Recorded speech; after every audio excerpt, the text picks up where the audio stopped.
Well, hello everyone. This is Marcy, and we will be starting up in a minute. So I just wanted to welcome all of you and thank you for coming today. And I want to apologize. I have a little bit of a cough. So you will hear me coughing from time to time, and I'm sorry about that. I am drinking tea and hoping that it won't happen very much. All right, so here's what we're going to be doing today. First of all, I'm going to tell you about the 10 things everyone needs to know about the CAEL test. We will then talk for a little bit about what actually happens on test day so that you know what to expect. And then I'm going to quickly review the test format and scoring with you to get you a little more familiar with how the test is given and how it's organized. And I'll also make sure you're familiar with our study materials. You may have some questions, so if you do have questions, just send them to me anytime. Don't wait until the end. I prefer to take your questions as you think of them, okay? While I'm still talking about the thing that you are concerned about. Does anybody have a CAEL test coming up? Have you registered for a test? Please let me know if you have. Okay. All right, so let's move on and look at the 10 things I want to tell you about the CAEL test. So first of all, CAEL is developed for test takers who want to get into a Canadian university or college, or perhaps you're trying to become a member of an association such as the Real Estate Board of Canada or the Canadian Immigration Society, okay? So that's why most people take the test. Now, the test is developed to really accurately measure your ability to use and understand English at an academic level, more specifically at a first year post-secondary level. So all of the activities and the English level that you see in the test are at the same level you would be using in your first year of university or college. Now, just for your interest, the test was originally developed in Canada quite a few years ago at Carleton University, which is in Ottawa, Ontario. Now, Paragon Testing bought the test about 3 years ago, and then we've been working on improving the test and developing this computer edition of the test. And just so you know, Paragon is a subsidiary of UBC, University of British Columbia. So we have a lot of support in our test development from the academics and scholars at UBC, okay? Now, the test features Canadian accents. So in the listening portion of the test, you'll be hearing people who sound kind of like me. So there won't be American or Australian accents or British. And also you don't need to listen to people who are whose first language is not English. So you won't be struggling to understand various accents. And I think that is a really big benefit. Okay, so this test assesses your ability to use English just as you would in a Canadian university or college. So your test results will show how likely you are to succeed in that first year of university. And that's very useful for you.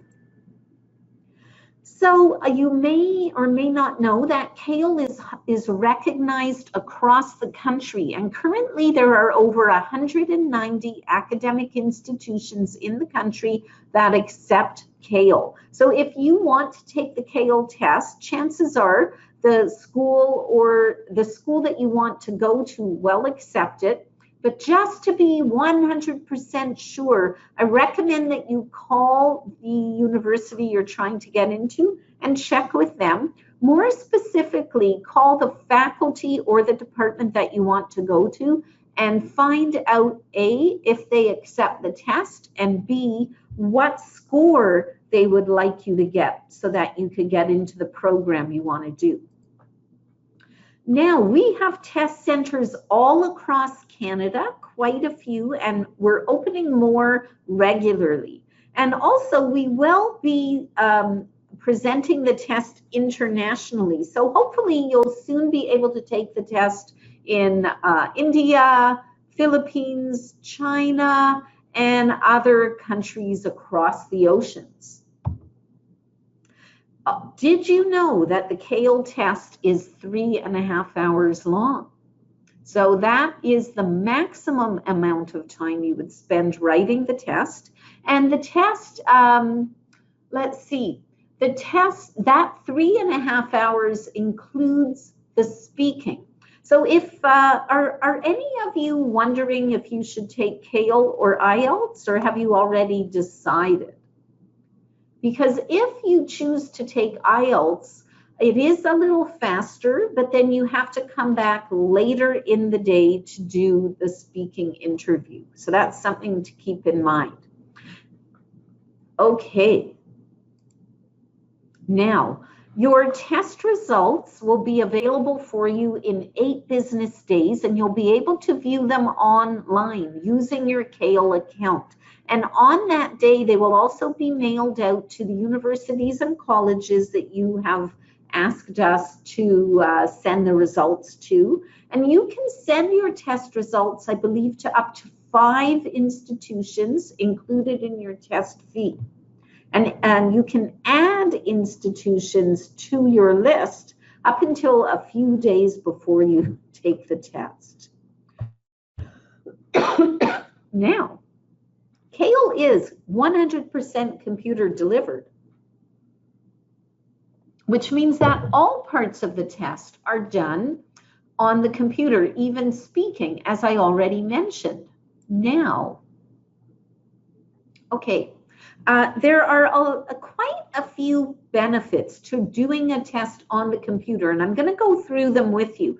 First of all, you have better control over your time, and the reason is, on every computer screen or page of the test, you have a summary of how much time is available to you for the section that you're in. You also have either a countdown timer or a timer bar or an audio timer so that you can monitor the time available to you as you are working through the test. And this means you can manage your time more effectively. Very important to do well on a test. Now, for the speaking part, you're not going to be doing an interview with an examiner. Instead, you're going to be sitting at the computer. You're going to read something on the screen or hear something, and then you'll have a question related to that, and you will answer it by speaking to the computer. And what happens is that your response is recorded and then sent out to our speaking raters across the country who score your responses. So when you're speaking to the computer, it's not as if there's a person at the other end of the computer marking you right then. They actually mark you later. Now, because you're not doing an interview, you don't have to worry about making eye contact with the examiner. You don't have to wonder what you should do with your hands and your arms. And you don't have to watch the examiner make notes, which could be a little stressful. So all of these things can be advantages once you're used to doing the speaking on the computer, okay? Does that make sense to you? For reading, you have everything you need on the screen, and you won't need to be turning pages in 2 different booklets. In a paper test, you've got your reading passage in one booklet, then you've got your questions and answer choices in another booklet, and then you're flipping pages in both of the booklets, trying to fit them on your desk. But in the computer test, you have the reading on the left side, You have your work areas, your questions and answer choices on the right side, and you can scroll each side of the screen separately. And I'll show you exactly how that looks very soon. For listening, you will be wearing your own headset. It's a noise canceling headset, which is useful, and you will have your own volume control. So it will be easy for you to set the volume just right for your own personal needs. And for writing, wow, we have tremendous advantages for the writing test. We have an automatic word count. We also have basic editing tools. So cut, copy, paste, undo, and redo. Well, what this means is you can edit and improve your work and still submit a nice, clean, final copy. So let's say that you realize you used the wrong word, you can replace it with another word. Or maybe you feel that you need to rewrite a sentence, or you want to add a phrase in the middle of a sentence. Maybe there's a sentence in one paragraph that you'd like to move to a different paragraph. You can do all of those things easily and neatly on a computer-delivered test. So all of these benefits together give you, the test taker, a real advantage. And even if you're not comfortable with them right now, you can practice using our free sample test and our practice tests and be very comfortable with all of these tools, and then they will work to your advantage during the test. Okay, so now, did you know that CAEL is an integrated test? This means that you're going to be doing, let's say, a reading activity. So maybe you're going to read a short bit of an academic textbook. Then you'll answer questions about it in your reading, on the reading test. But then you may be asked a question about what you read, and you'll answer it by speaking, or you may answer it by writing. So this is what we mean by integrated testing. Same thing with listening. So you will be listening to lectures on different topics and then answering questions about them. And then you'll have an opportunity to speak about what you heard, as well as to write about what you heard. And this is just exactly what happens in the classroom. Now, also, our test is topic-based. So all of the activities are going to be based on topics that you would find in first-year arts and science courses. And you can see some examples on the right here. Okay. The next thing I want to bring to your attention is that the CAEL test activities are completely realistic. This means each activity is modeled on a type of academic activity that you will actually need to do at university or college. Now, most of those activities are what we call core academic activities. And that means things like reading a textbook or reading a journal, maybe listening to a lecture, writing an essay. So these are core academic activities. We also have test activities that are modeled on supporting academic activities. And these are things like talking to your instructor if they ask you a question about what your academic goals are, for example. Maybe you're in the classroom and the instructor is giving you an assignment and explaining some of the requirements of the assignment. Maybe your teacher hands out some guidelines for a homework assignment or a lab activity. So these are supporting academic activities, and some of the things you'll be doing on the CAEL test will be just like these activities. Okay, now finally, be aware that the 10th wonderful thing about the CAEL test is that it features, or we also include, a variety of study tools. So you can maybe register for the pre-test if you qualify for it. You can do our free sample test, and this is a complete test, and it's on our website. Anyone can open this up and do it.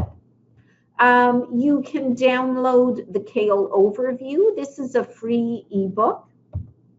You can also buy any of our practice tests and other study materials. And finally, we offer a variety of online webinars. This webinar that you're in now, this is a very basic overview, so you're not going to learn anything specific in terms of tips and strategies and study ideas. But we offer all of these additional online sessions, which are way more specific. So do be aware that we have the CAEL online course starting up in less than a week. Has anybody registered for this? This course is given in 4 90-minute lessons, and it's completely free. It gives you all kinds of useful information so that you'll be way better prepared for the test. So the first lesson will be Monday, October 29th from 2 to 3:30. And then every Monday after that at the same time for 4 Mondays. Although there is the Remembrance Day weekend coming up. That is the 12th, November 12th, so there will be no course that day. So, are any of you tempted to take the online course? No one is answering my questions, by the way, so I feel very lonely. I would love for you to use the questions box and interact with me. Thank you, SN, for letting me know. SN, have you actually registered for the test, or are you not sure yet if you're taking it? Notice that we also have a workshop for the CAEL writing tasks, and the next session is coming up on November 15th. And then we also offer a CAEL speaking workshop coming up very soon on November 1st. So if you would like to register for any of these sessions, you can go to this link that you're seeing in blue, or just go to our website and look at study materials. Also, we offer the practice tests. There are 4 of them that you could buy, and we're even going to give you practice tests for free so that you can get some extra practice, okay? And I'm giving you the code right here, CE34, to get that one. All right, so before I get into what happens on test day, do you have any questions about anything I've said? Or anything at all related to the test?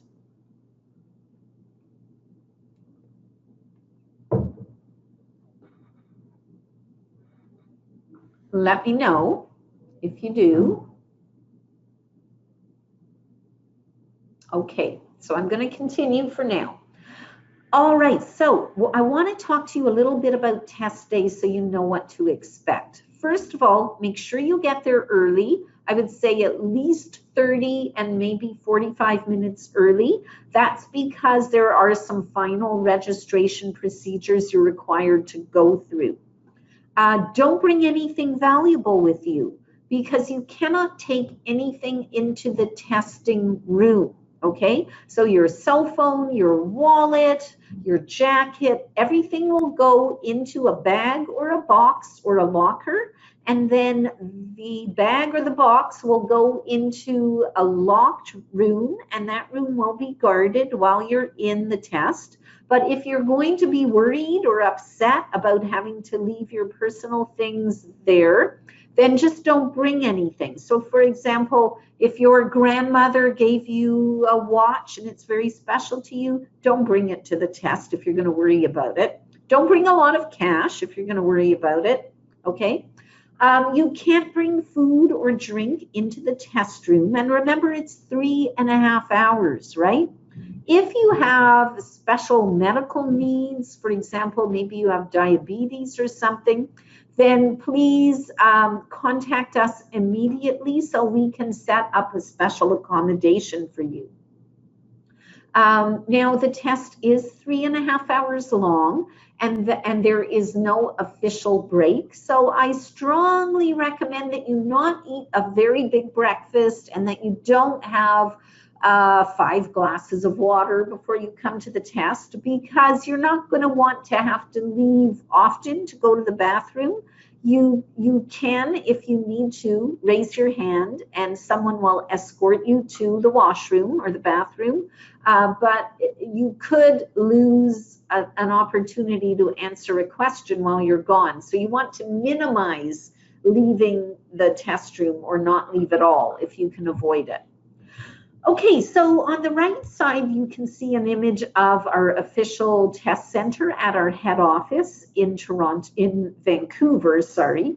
And we do have a similar test center in Toronto at the Paragon office there.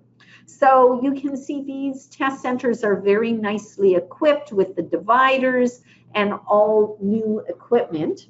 And on the left side, you can see what your work area will look like if you're at our Vancouver or Toronto office. But if you go to other test centers, then it's going to look a little different. You may just have a divider, like a cardboard divider, on your desk around your computer. Now, I want to draw your attention to this very happy test taker. Most of our test takers don't look quite this happy during the test because they're a little stressed. But what I want you to notice is the headset. So this headset will help to block out the sounds of the people around you. Now, there could be anywhere from 5 to 40 people in the test room with you. And at a certain point, people will be speaking as they answer the speaking questions. So if you're going to be disturbed by the noise of people speaking around you, then I suggest that you get used to that idea. And also, don't worry, the headset does block out their voices a little bit. Also, you can ask for a set of earplugs to help block out the voices as well, okay? And otherwise, I just feel that knowing ahead of time what's going to happen is very helpful for you. Try your best to just focus on your own work. Everyone else is only concerned about themselves. They really don't care what you're doing or saying. They just want to pass the test just the same as you, right? So they're not going to be paying any attention to you. But do get accustomed to this idea of having to speak in a room where there are also other people. And at some points, everyone will be speaking at around the same time, so it gets a little noisy. So you need to get used to that idea. Okay, any questions about test day? I'm moving on to talk about the format of the test. And this chart shows you how the test is organized. So you can see that the test is given in 5 parts. The first part is the only part of the test that is not integrated. So you're doing independent speaking tasks here, by which we mean the speaking tasks do not relate to an academic reading or a lecture that you've already completed. Now, in parts 2 and 3, we're integrating 2 skills. So in part 2, you are going to do a reading, and then you're going to answer some questions on it, and then you will have a speaking question about the reading that you just completed. Same in part 3, except it's all about a listening or a lecture, okay? And you will have a different topic. Now, parts 4 and 5 are even more interesting because these integrate 3 skills. So you read some academic piece or an academic passage, then you listen to a lecture on the same topic as the passage, and then you're going to write a short essay about what you just learned. And finally, in part 5, very, very similar, except instead of writing an essay, you write something much shorter. And I'll show you what these tasks are very soon. So be aware that in the complete test, you're going to have 4 different topics, and each topic is taken from either the arts faculty or the science faculty. So you can see examples of possible subjects on screen now, But these are just a few examples. There are hundreds of possible topics, right? And each of those topics will be based on something you would do in a first-year post-secondary classroom. Now, this gives you a more detailed overview of how the test is organized. You can see how many tasks or questions you're dealing with in each section and how much time you have for each one, okay? Remember, the whole test runs for 3.5 hours. And I'm not going to go through all of this in detail. You can see this on our website as well. Any questions about what you're looking at or what I've mentioned so far?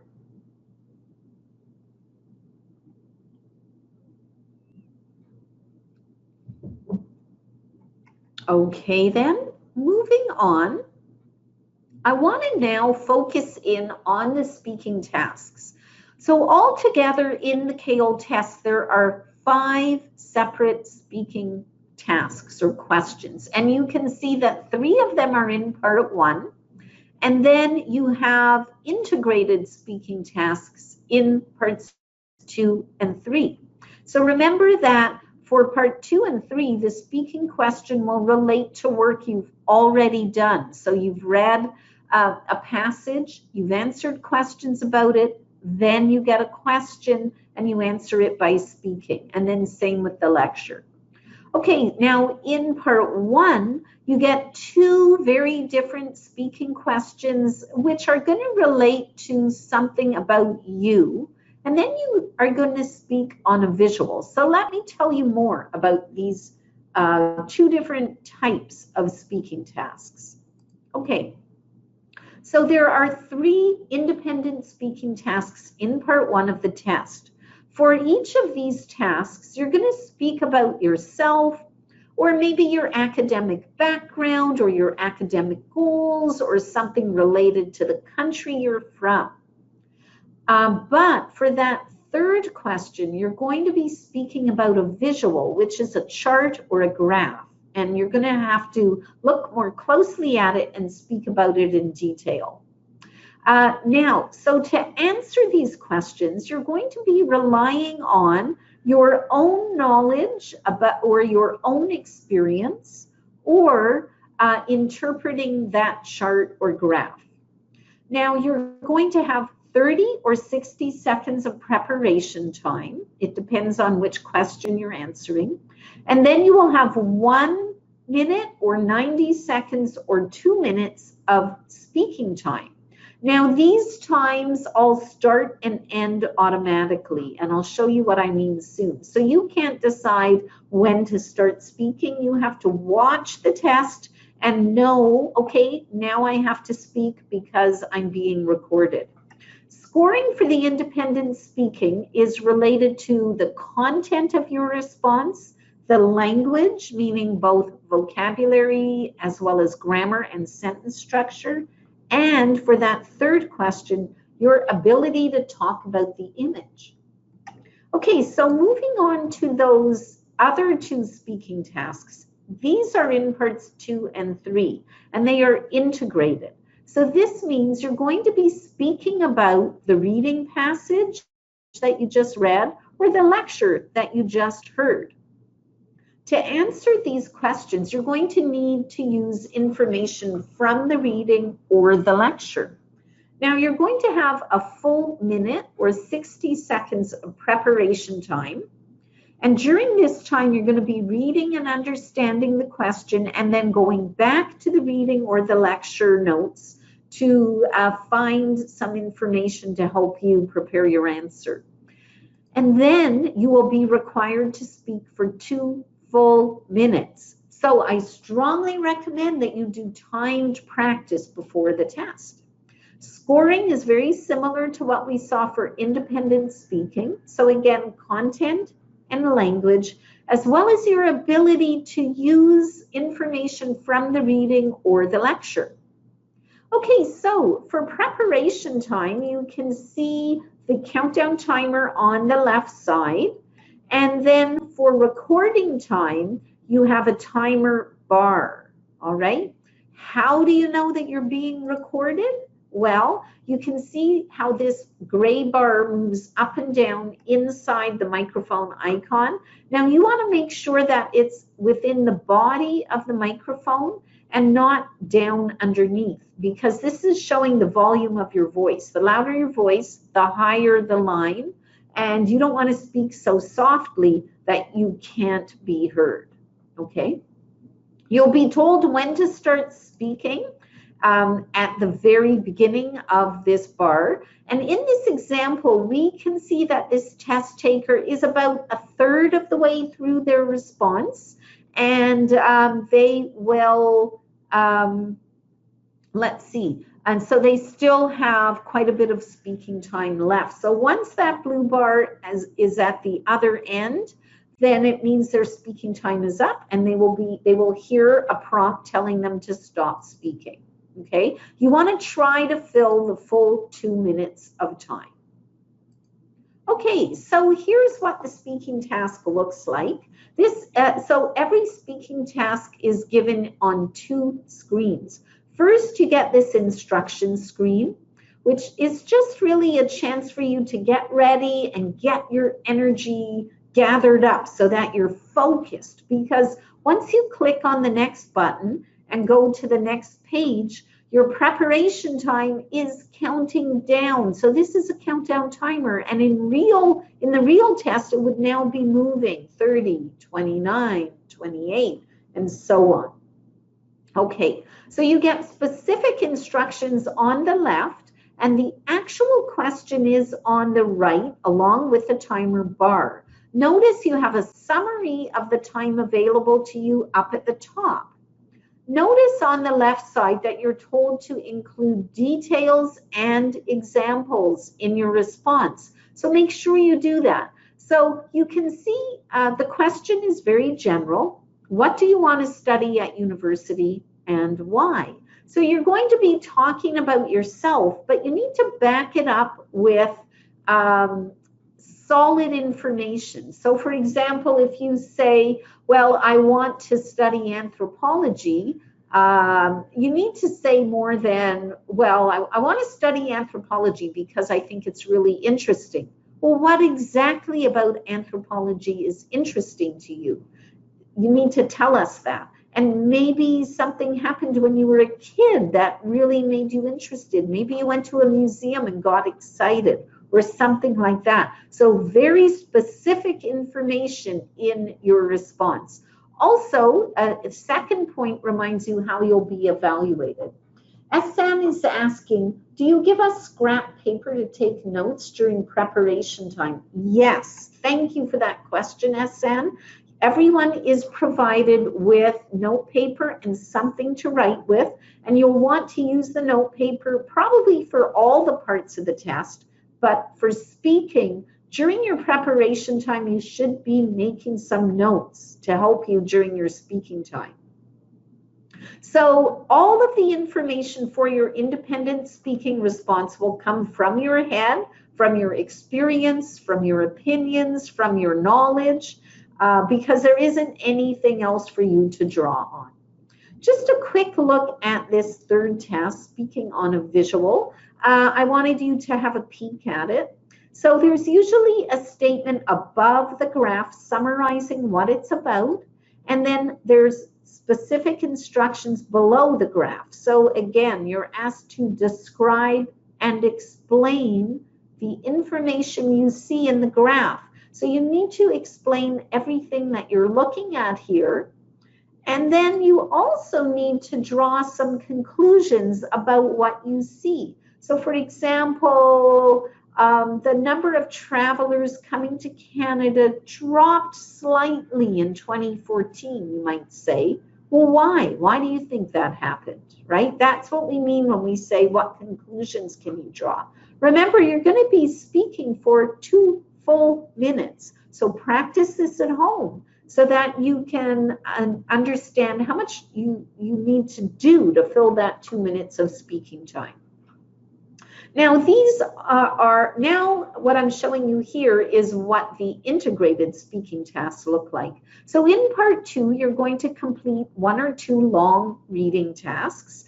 And then there will be a speaking question. So this is what that question could be like. So notice that you have two tabs at the top of the page. Currently, we're on the instructions tab, so the white tab, and you have very specific instructions at the left. Note that you're told to use the information from the source, but do not copy directly. So you need to rephrase the key information in your own words. Okay? When you click on the reading passage, then you are brought back to the reading that you already worked on. So remember that when you get to the question, you're already familiar with the topic because you've completed a reading on this topic. It isn't coming out of nowhere at you. And then in part 3, you're going to be doing a speaking task on the long listening. So this time you will get a set of notes about the lecture that you already worked on. And they might look like this.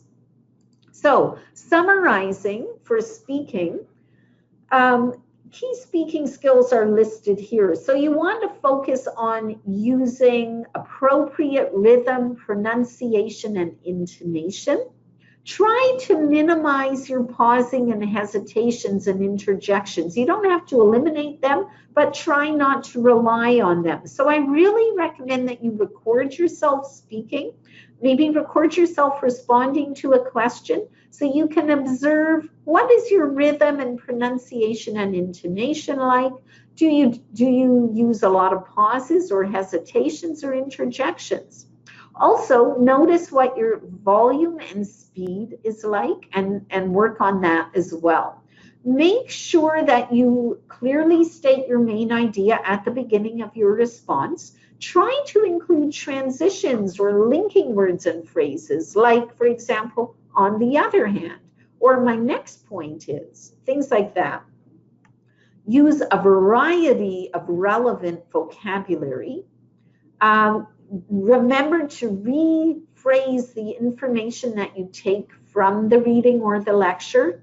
Always speak in complete sentences that are appropriate for an academic setting, and demonstrate that you have good control of grammar and sentence structure. So those are your key skills.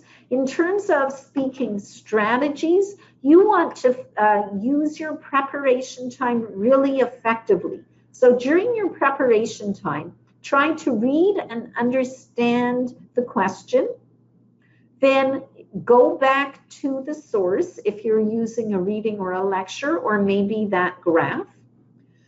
Brainstorm all the ideas you can think of. Then cross out the weaker ones and use the best ideas. The best ideas are the ones that you can develop fully. You could also write down key vocabulary and put your ideas in order by numbering them. Now, this sounds like a lot of things, and you probably feel that you can't do all of this in 30 seconds or 60 seconds, and possibly you can't, but you can practice doing all of these things and get better and better and faster at doing them, and that will be a big help. During your recording time, again, start with an opening statement or some background information. Make sure you stay on topic throughout your response. Make sure you develop your response by providing supporting information for each main idea. Fill all the speaking time and watch that countdown timer so that you can include a concluding or closing statement before the time is up. Okay. Now, this is the checklist for speaking, and I believe you should be receiving an email after the session today, and that email will have some attachments. So there should be a PDF file, and this speaking checklist, as well as my lists of skills and strategies, should be in that package. So you can study this checklist. And I really recommend that you use the checklist as part of your preparation for the test.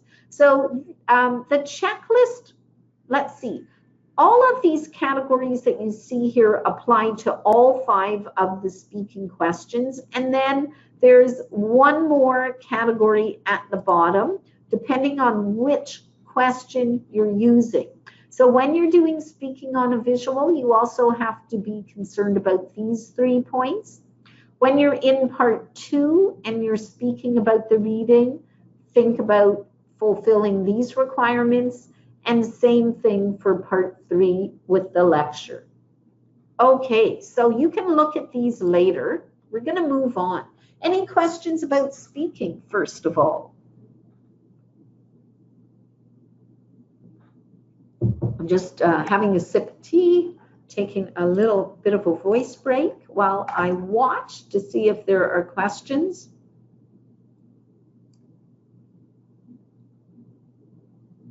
Okay, so I'm going to move on to reading. So you can see that there are going to be at least 4 reading tasks. And so there's one in part 4 and one in part 5. In part 2, you're going to have at least 2 tasks and maybe 3 or 4. It depends. And you can see that you're going to have a mix of short and long. So what does that mean? The short reading tasks, you'll have 1 or 2 of these, and they will only be in part 2. These are the supporting academic tasks I talked about earlier. So they're shorter. They may be something like a class handout, lab instructions, an assignment, something along those lines. You get a total of 5.5 minutes to complete a short reading, and you will have about 3 questions to answer. Now, the long reading, these are going to be in parts 4 and 5 of the test. You're going to have, and there's also going to be a long reading in part 2. So parts 2, 4, and 5. You'll have 3 or 4 of these, and they're going to be like a textbook passage or part of a journal article. You get a total of 20 minutes to complete a long reading. That includes 11 questions. So let's have a look at what they're like.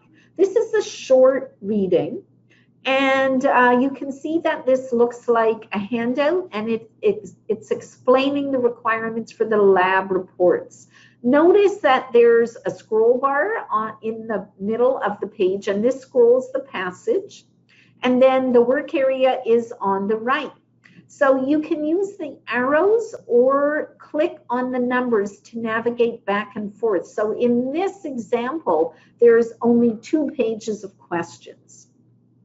So the longer readings are different because you have a much longer passage, so you can see from the scroll bar that it's longer. And then there are usually 5 pages of questions, and altogether there are going to be 11 questions. So as you complete each page of questions, the tab will turn green, which is really helpful. So you want to make sure all of the 5 tabs are green before your timer hits 0. And you can move back and forth either by clicking on the tabs or clicking on a page number. Now, there are 6 types of questions, both for reading and listening. So I'm only going to show them to you once. This is what the multiple choice questions look like. And notice that there are round answer choices. Here you only need to select 1 correct answer. We also have multiple choice, multiple answer questions. So notice the instructions tell you to choose more than 1 answer. That's one way that you know that it's more than 1. Also, the answer bubbles are square and not round. So you have 2 clues. For the fill in the blank questions, you'll have a box and you will be able to type your answer. The answer can always be copied directly from the passage. In this case, the instructions tell you that you need to find a specific number that answers the question. Always copy exactly as you see it presented in the text. We also have drop-down questions. This is where there is a blank in the middle of a sentence. Sorry. And then you will typically have 4 answer choices. So you can click on this arrow to open your answer choices and then select the best answer. And you can change your answer as many times as you like until the timer hits 0. We also have this ordering, this type of question where you get to drag different answers into a different spot. So here it's a chronology. So you're asked to put things in order from oldest at the top to most recent at the bottom. So you'll just click on one and drag it up or down. And finally, we have matching questions. Again, you're going to be dragging here. So what you do is you drag each answer into the correct field. And this is what it looks like when you've completed a matching activity. Okay, I mentioned navigation already. So this is what the screen looks like when you've completed all the questions on that one page or screen. And when you've completed all the questions for a reading or a listening, then it looks like this. Okay, so key reading skills include being able to read for general meaning. That's where you would find an answer by focusing on more than a sentence, right? Or more than a phrase. So maybe a whole paragraph, maybe a group of sentences, maybe 2 paragraphs even, to understand broader meaning in order to select the best answer. For a specific information question, you're going to be looking for a key word or phrase or perhaps a whole sentence which contains a piece of information that tells you what the answer is. And then for inference questions, what you're going to be doing here is not finding the answer in the text. Instead, you're going to need to draw your own conclusion or make an educated guess about what the best answer is based on your understanding of the main ideas in the passage. Now, reading strategies, you're probably familiar with these. So the first thing you want to do when you get to a new reading task is preview the page, right? You want to look at the format of the reading. Are there headings that might be helpful? How long is the reading? How hard is it?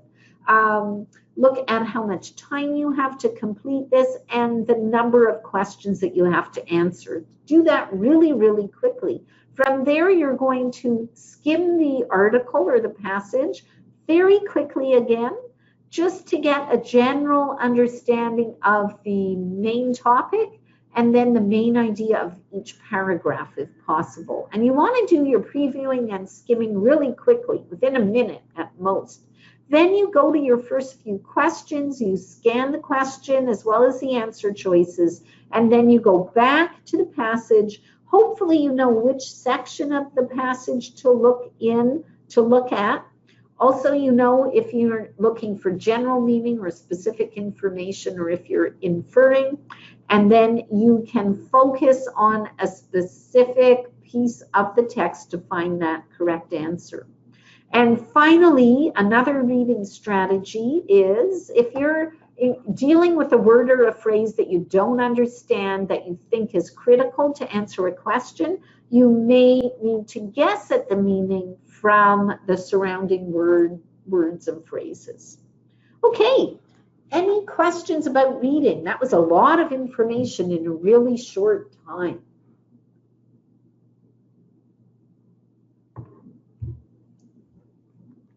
I'm just going to wait a moment in case you have any questions.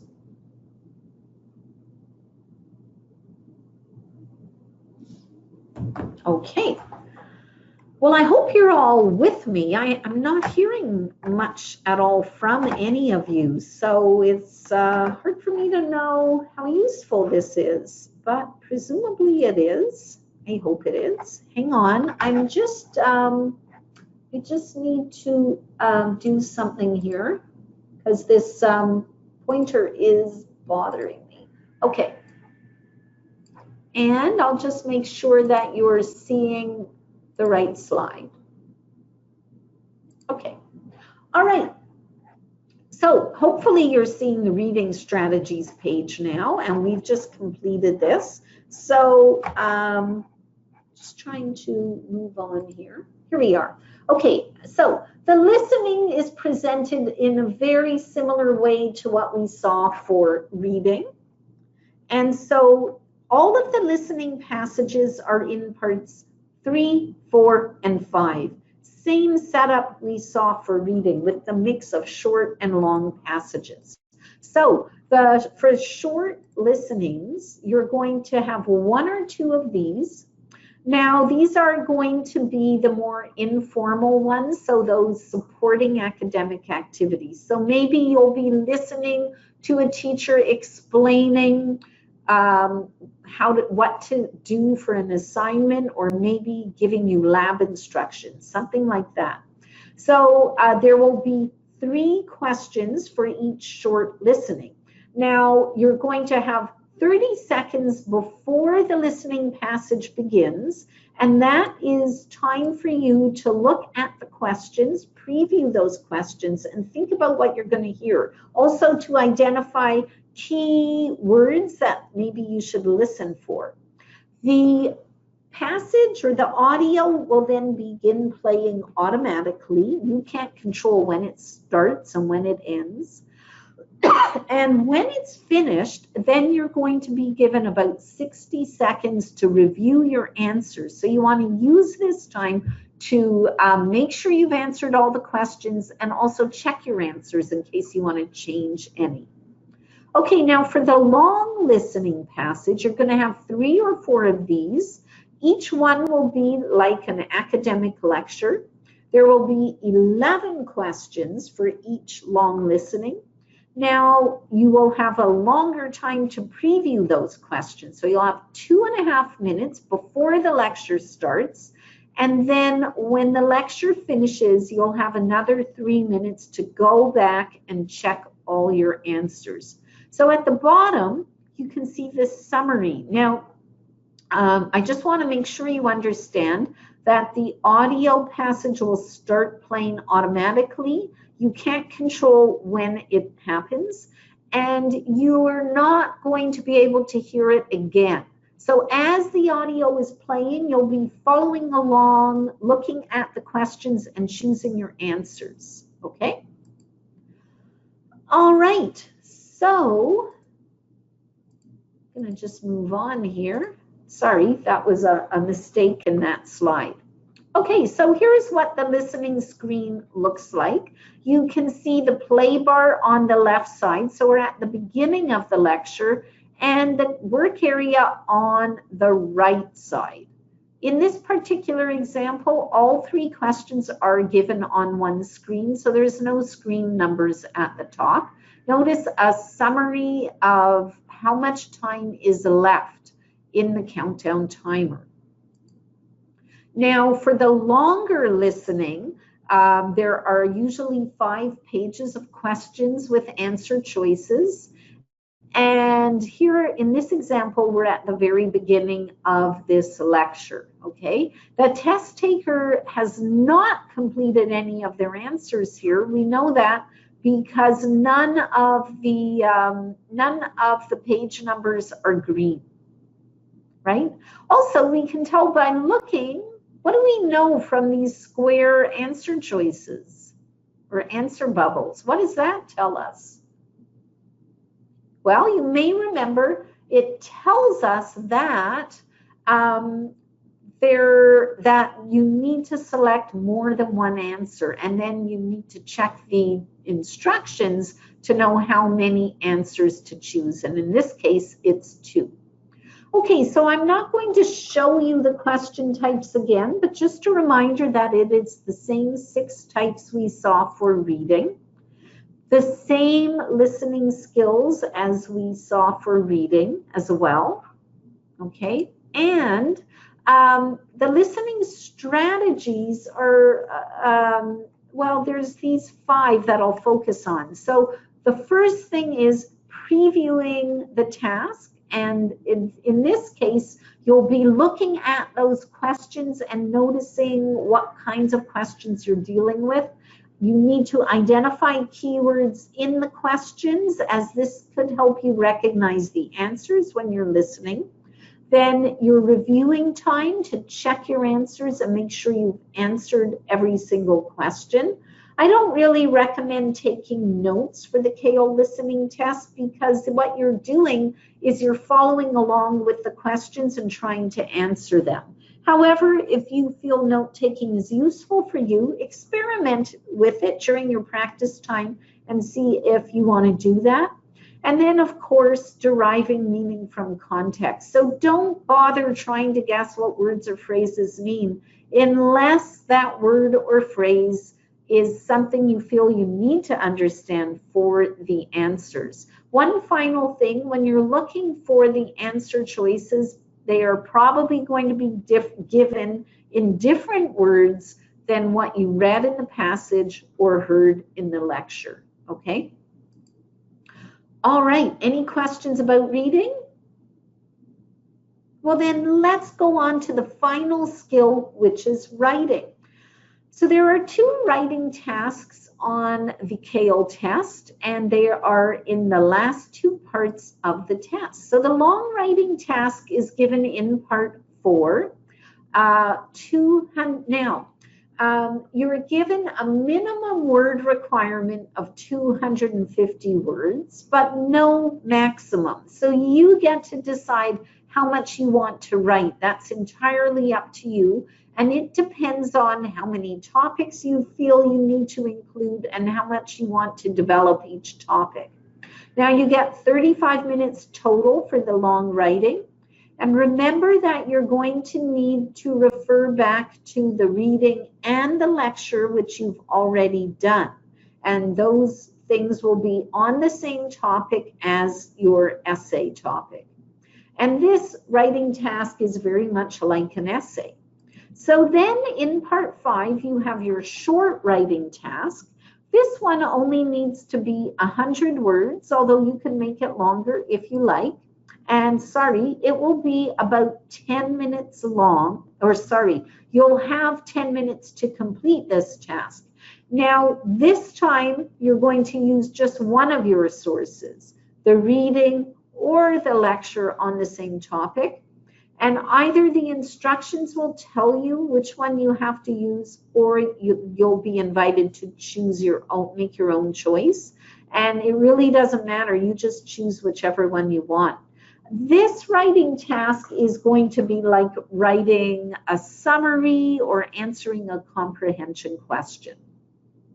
All right, so the writing task looks like this, and you can see there's a lot you're going to be looking at.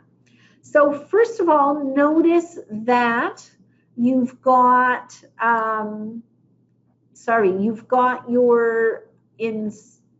your tabs up at the top left. Sorry, I got distracted by something going on here, right? So currently we're on the instructions tab because it's white. And also you can see the many, many instructions. So notice all the specific things that or specific information you're given on the left about what to do. And you can have a closer look at this in our sample test. Okay, on the right side, you have your editing tools here. Now, you don't have to use these tools if you don't want to. There's no penalty. You don't get extra marks for using the editing tools, but they're there for your convenience if you want to use them. And here's your automatic word count box as well. When you click on the reading passage tab, it will bring you back to the reading that you already completed, but the writing question remains on screen. And same thing for the lecture. So you can't listen to the lecture again, but you can at least look at a summary of the lecture in the notes. Okay, so for the short writing, it's very much the same thing, except you only have to write 100 words and you only get 10 minutes. And the question itself is a little more basic, okay? So key writing skills include working on minimizing mistakes related to spelling, grammar, and punctuation, using transitions to link ideas. Oh, I see I have a question from Esan about spell check. Yeah, we do not offer spell check in the academic test in CAEL because spelling is an important academic skill. So everybody is on their own with spelling in the CAEL test. Another key writing skill, just as we saw for speaking, is using transitions. Transitions are a great tool for academic work because they show how one idea relates to the one that you just talked about, right? You can show many different types of relationships with a transition. So work on improving your ability to use higher level transitions effectively. Also, you need to use vocabulary that is related to the topic. When you are coming back to a key idea, try to put it into a different phrase, a different way of expression. And when you're using information from the reading or the lecture, you also need to rephrase those as well. Do not use direct quotes. And finally, focus on using different types of sentences. You don't want a bunch of short sentences. You don't want only compound complex sentences. We naturally use a variety of sentence types in a piece of writing. That is part of writing style. So you want to aim to do that as well. Okay, so writing strategies can be divided into these three areas. So for the long writing task, you have 35 minutes. I suggest that you use the first 2 or 3 minutes to get organized. So read and understand the questions, and then brainstorm absolutely every idea you can think of. Then cross out those weaker ideas. Go back to the source to collect more information and review the passage if you need to. And then create an outline by putting your best ideas into a logical order. During your writing time, start with an introductory statement. Make sure you stay on topic, clearly state your position, include nice, relevant, and strong supporting information from the reading or the lecture, and develop your response. Okay, now you should also leave a few minutes at the end of your writing time to review your work. This may make a difference in your final score. So for that long writing task, you have a total of 35 minutes. You don't need more than 30 minutes to write. So you can have 2 to 3 minutes for pre-writing time and 2 to 3 minutes for reviewing time. During your reviewing time, what I want you to do, first of all, as you're writing, keep your eye on the countdown timer and make sure that you finish writing a few minutes before the time is up. Now, then, as soon as you're done writing, just close your eyes for a minute, maybe even rub your face, refresh yourself. And when you open your eyes, start reading that response you wrote as if you never saw it before. Read it from beginning to end, looking for problems with spelling, grammar, punctuation, sentence structure, formatting, content. You want to improve things as much as you can in that short time. And, even just correcting spelling mistakes, changing prepositions, adding a descriptive phrase, things like this could make a big difference. Now, this is the writing checklist for the long writing. And you can see it's organized into 3 main categories. Same for the short writing, but there are fewer points because it's a shorter writing piece. So you can review these after you receive the email today with the study information. Okay, so that concludes our tour of the test. Are there any questions? So if you have any questions at all, please go ahead and send them to me. I'm going to go on now to talk briefly about scoring. So this is what the score report looks like. Notice that you have an overall band score on the left, and then you have your individual skill scores on the right. Now this sample score report shows 70s all over, because that's what you are, well, many colleges and universities are asking for 70s. Okay, so as I already mentioned, this can be sent to up to 5 schools at no cost, and additional schools will cost you. And then it will be mailed out to all the institutions that you put on your list. Now, yeah, I think I've covered everything else here. SM is asking, can we use sentences from reading in our writing response? And no, the answer is do not write things exactly as they appeared in the reading passage. You need to rephrase every idea that you use. And he's asking, can you copy paste from the reading with some modification?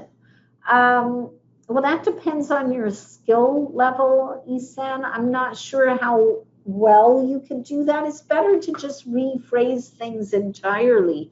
But in any case, there is no ability for you to copy and paste into the writing field. You're going to have to type everything in there, okay? Okay, so your scores are assessed in quite quickly, and as I already mentioned, you'll have them in 8 business days, and you'll know when they're ready because you will get an email in notifying you. And then you can just go into your CAEL account to see your scores. So these are the CAEL band scores. There are 10 bands. And like I mentioned earlier, many universities ask for a 70, although there are a few, maybe more than a few, that also will accept a 60. Some actually require an 80, and a few others will accept a 50. So check with your school. Okay, so just so you know, the schools can also contact our office directly to check your scores. And let's see, I think everything else here has been covered. Okay, I just want you to know that, let's see, I've already mentioned that you can get the CAEL Practice Test 4 for free, but only until the end of this year, so get it soon. And you should receive an email, as I mentioned, sometime after the session today. And in that email, there should be a link to a survey so that you can tell us what you think of this session. How helpful is it for you? So if you complete that survey, when you get to the end of the survey, you will get a code that will allow you to get Practice Test 1 for free. Now remember, you can also get Practice Test 4 free, and there's also our sample test. So that's 3 free tests for you to practice with. You could also check this website here to see if you're eligible to take the CAEL pretest.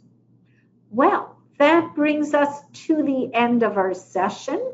And these are different ways for you to follow the CAEL test.